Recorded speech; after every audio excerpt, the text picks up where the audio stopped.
ஆண்டவர் இயேசு கிறிஸ்து வழியும் ஜீவனுமாய் இருக்கிறார். இன்றைய தேவ வசனம்: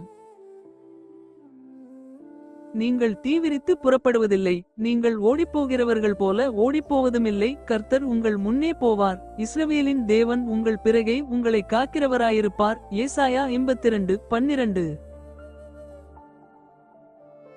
அருமையான வசனம். இது கடவுள் தம் ஜனங்களை வழிநடத்துகிறாரும் பாதுகாக்கிறாரும் என்பதை காண்பிக்கிறது.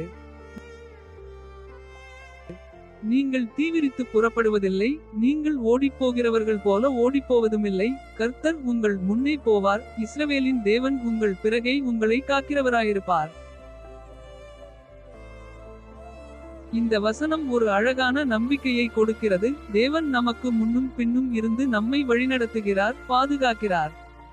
பயமும் பதற்றமும் இல்லாமல் அவர் தரும் அமைதியுடனும் நம்பிக்கையுடனும் நாம் செல்லலாம்.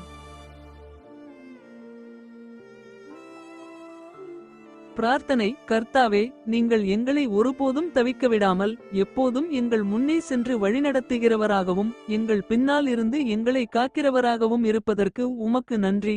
எங்கள் பாதையில் இருள் இருந்தாலும் பயப்படாமல் செல்ல நம்பிக்கையை கொடுக்கிறீர். எங்களை தீவிரமாயும் பதற்றமாயும் அல்லாமல் உமது சமாதானத்துடனும் திடப்படுத்தும் நம்பிக்கையுடனும் நடக்க வைக்கும் சக்தியை தாரும். இன்று எங்கள் வாழ்க்கையின் ஒவ்வொரு நாளிலும் நீங்களே எங்களை வழிநடத்தும் முன்வரிசையிலும் பாதுகாக்கும் பின்னணியிலும் இருக்க வேண்டும் என்று கேட்டுக்கொள்கிறோம். இயேசுவின் நாமத்தில் ஆமென்.